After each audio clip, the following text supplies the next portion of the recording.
Salut, on se retrouve pour une vidéo sur les pourcentages, une vidéo importante puisque ici on a un outil très important en mathématiques, en physique-chimie, en économie, dans plein de domaines où tu manipules des chiffres, des nombres, des valeurs.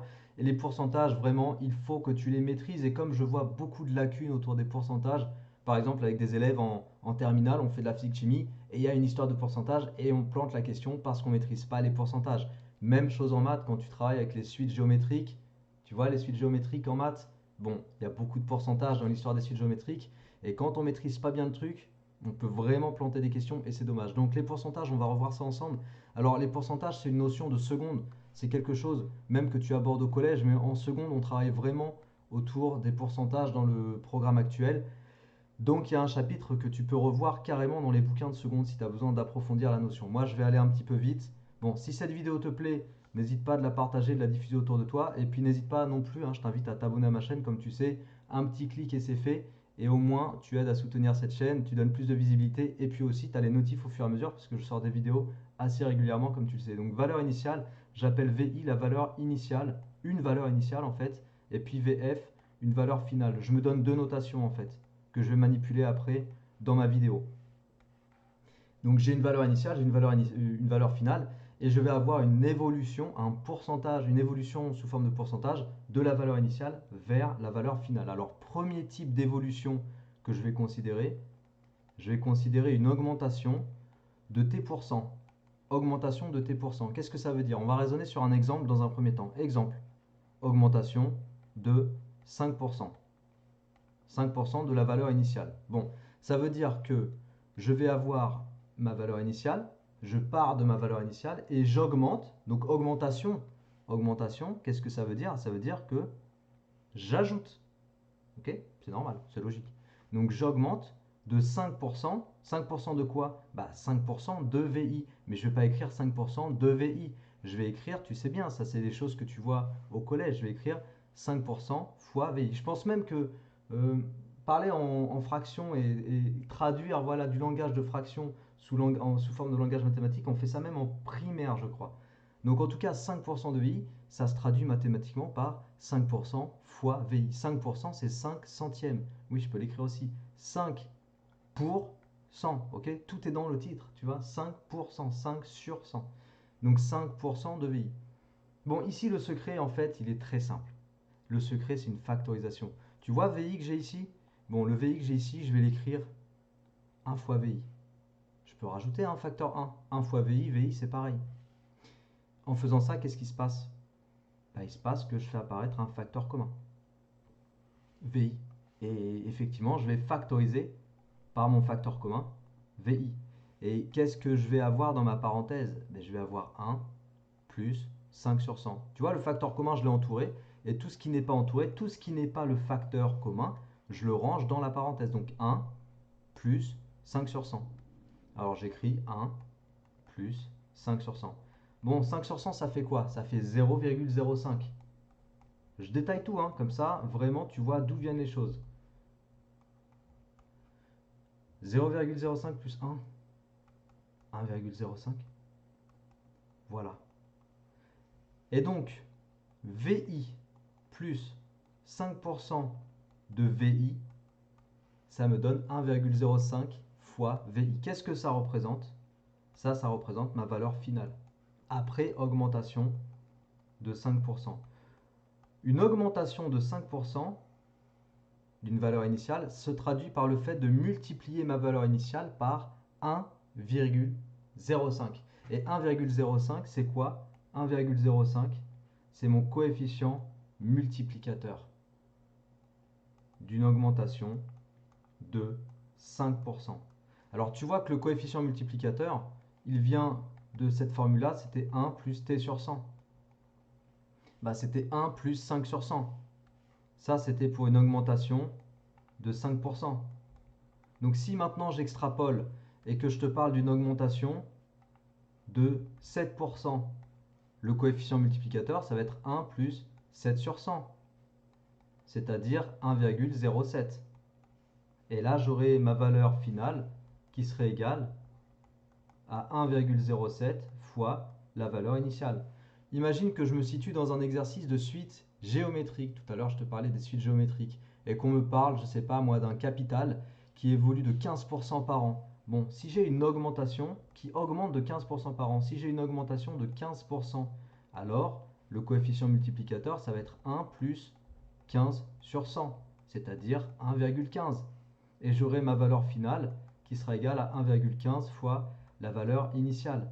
Alors, petite parenthèse pour ceux qui sont en première et en terminale, comme je te dis, si c'est le contexte d'une suite géométrique, évidemment, on n'utilise plus les notations VF et VI, mais tu vas utiliser quoi? Tu vas utiliser UN plus 1 égale 1,15 fois UN. Et voilà le lien entre les choses. Toutes les idées sont liées, elles sont connectées entre elles.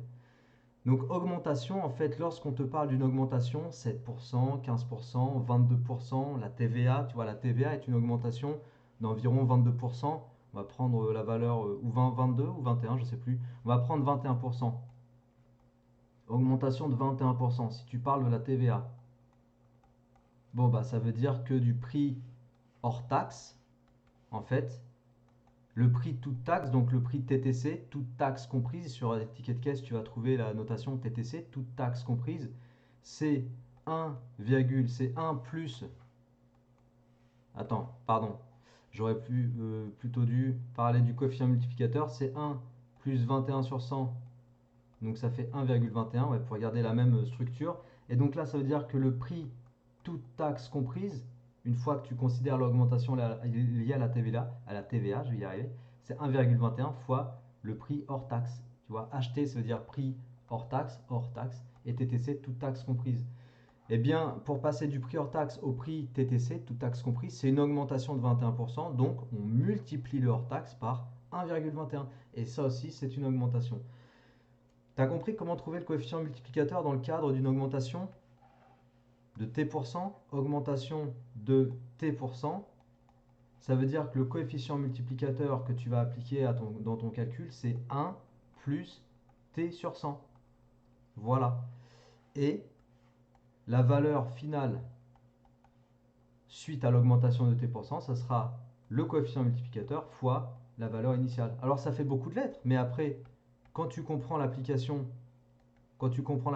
sur des exemples numériques, après voilà, tu peux retenir la formule générale. Mais en fait, on ne retient pas ça, personne n'apprend ça par cœur. C'est surtout le fait de manipuler la formule, le fait de manipuler les exemples dans plein d'exercices différents qui fait qu'à un moment donné, tu as compris l'histoire des pourcentages. Et là, je vais t'expliquer la diminution. Tu vas voir que la diminution, c'est pareil. On va faire ça en parallèle, on va faire ça ici, tiens.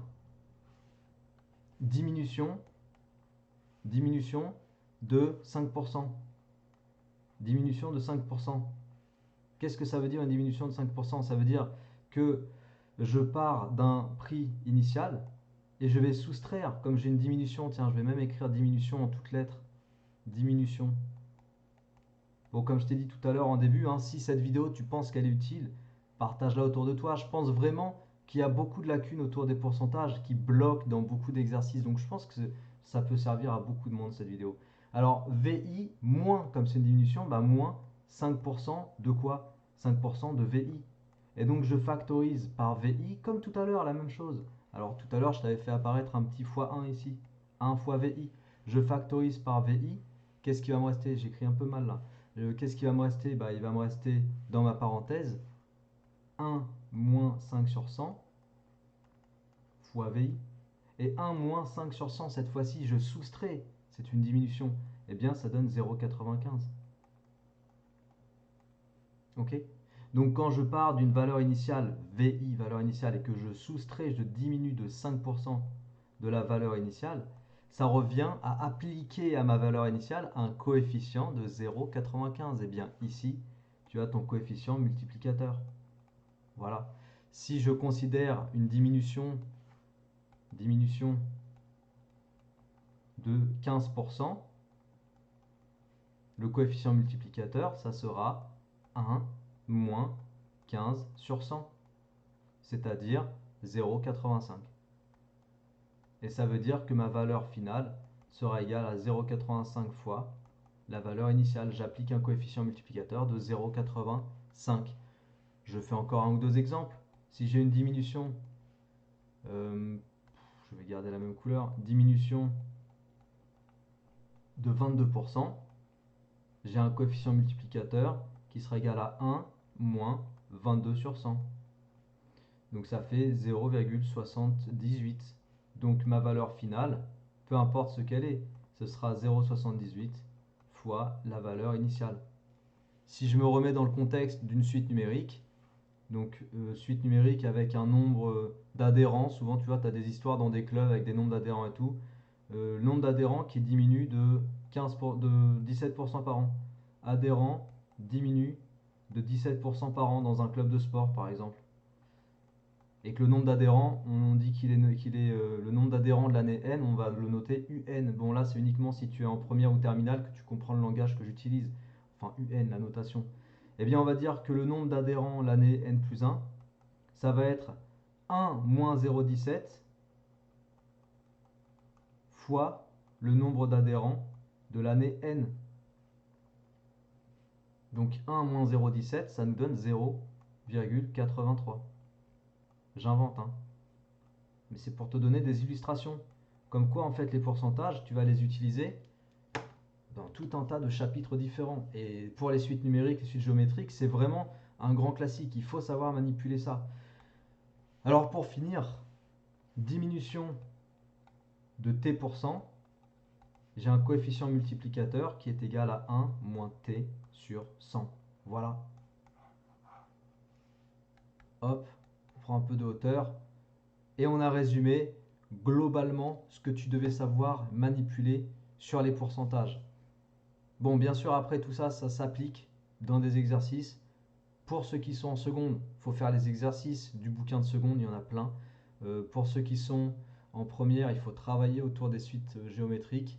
Et puis si tu es en terminale, à ce moment-là, il faut que tu revoies les pourcentages dans le bouquin de seconde et un petit peu avec les suites géométriques de première spé maths. Okay, parce que c'est important, encore une fois, pour les maths et pour la physique-chimie en terminale. Et puis même au-delà, hein, je t'ai dit, il y a plein de domaines où on utilise les pourcentages. Donc il faut savoir maîtriser tout ça.